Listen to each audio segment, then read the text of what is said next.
Tular bendera Johor dipasang terbalik undang kecaman.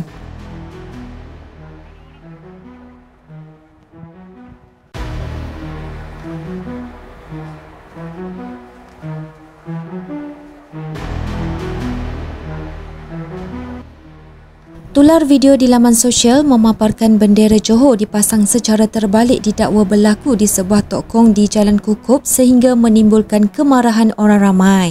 Ketua Polis Daerah Pontian Superintendent Muhammad Syafiee Taib berkata, siasatan awal mendapati insiden tersebut berlaku pada kira-kira jam 1 petang pada Selasa. Kejadian yang berlaku di sebuah persatuan penganut agama telah diselesaikan secara baik di mana 2 orang awam telah ke lokasi dan membuat teguran. Bagaimanapun setakat ini tiada laporan polis dibuat berkenaan kejadian itu.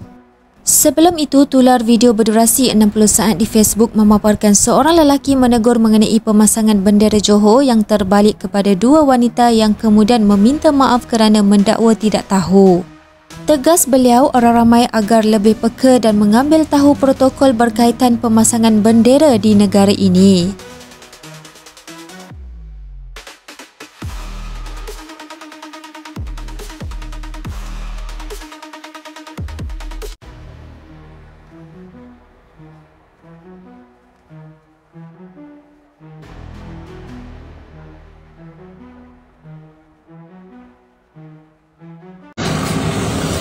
Okey, Assalamualaikum, selamat petang Selamat petang. Okey, ni MACD traffic light MACD.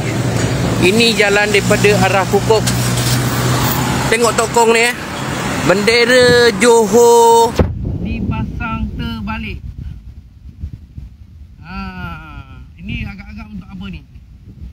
Dia untuk apa ni agak-agak?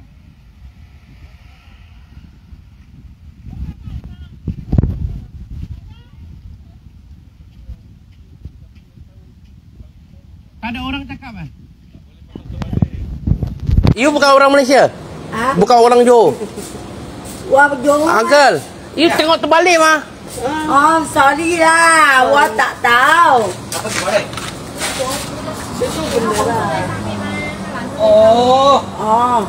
Okey. Tukar balik. Nanti tukar balik. You tak pandai, you tak pandai you tanya orang You jangan sembarang You jangan sembarang Tak tanya, tak tahu tanya orang. Jangan suka-suka pasang. Boleh, sorry.